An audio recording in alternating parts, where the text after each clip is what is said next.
Tak a pojďme k tancům. Tatiana Navkovová, Roman Kostomarov, jejich taneční variace, čtvrtý pár mezi tanečníky, to je ta kategorie, o které František hovořil, byla úžasně vyrovnaná.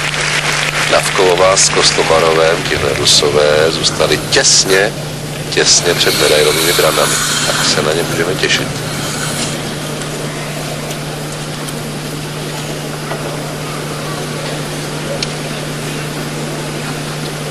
Úpor slibuje mnohé.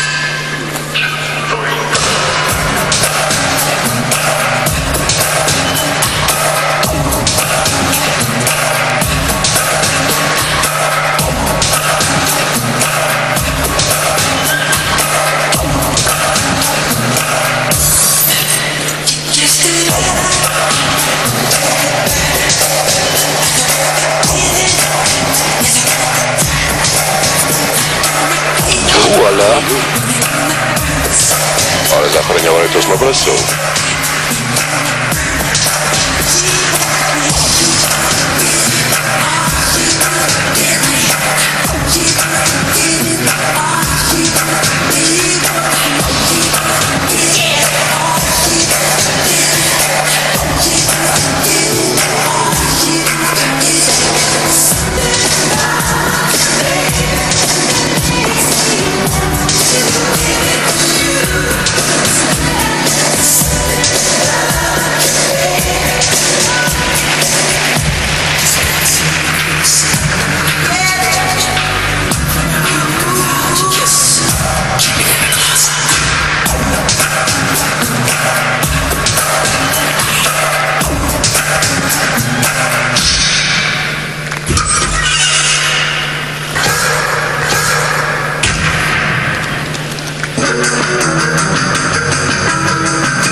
Jo, tak to bylo rozhodně perfektně odtančené.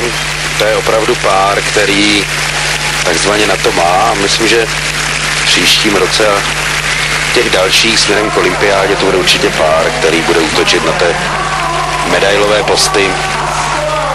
Mají na to a jsou opravdu perspektivní.